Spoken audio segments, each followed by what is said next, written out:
মাত্র কয়েক ঘন্টার মধ্যে যদি 10,000 মানুষকে হত্যা করা হয় তাহলে আপনি তাকে কি বলবেন? যুদ্ধ নাকি গণহত্যা?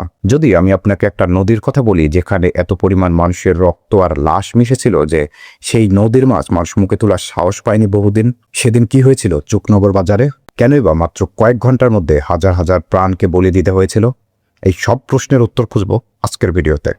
20 মে 1971 খুলনা বিভাগের চুকনগর বাজার এলাকা।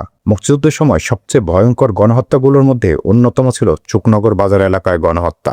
একদিনে হাজার হাজার মানুষকে হত্যা করা হয়েছিল, যার বেশিরভাগই ছিল সাধারণ বাঙালি, নারী, শিশু ও বৃদ্ধ।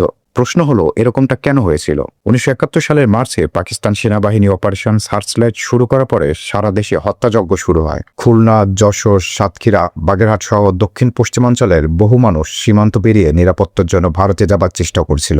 সে সময় চুকনগর ছিল একটি গুরুত্বপূর্ণ যাত্রাপথ। হাজার হাজার মানুষ সেখানে এসে জড়ো হয়।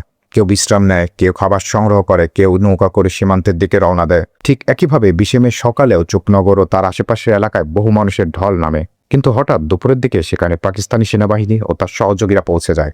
এরপরে সেখানে শুরু হয় নির্বিচারে গুলি। প্রাণ ভয়ে কেউ নদীতে ঝাঁপ দেয়, কেউ দোকানের আড়ালে লুকোনোর চেষ্টা করে, অনেকেই মানুষের পায়ের নিচে পিষ্ট হয়ে মারা যায়। একটা ক্লান্ত দুপুর কতটা ভয়ঙ্কর বা নির্মম হতে পারে কল্পনা করতে পারেন? মৃতের সঠিক সংখ্যা নিয়ে বিতর্ক থাকলেও এলাকাবাসী এবং গবেষকদের মতে মাত্র কয়েক ঘন্টার মধ্যে প্রায় 10,000-এর বেশি মানুষ মারা যেতে পারে। এজন্য একে বাংলাদেশের সবচেয়ে ভয়ঙ্কর গণহত্যা হিসাবে বিবেচনা করা হয়। অনেক লাশ নদীতে ভেসে যায়, অনেককে গণকবরে দাফন করা হয়।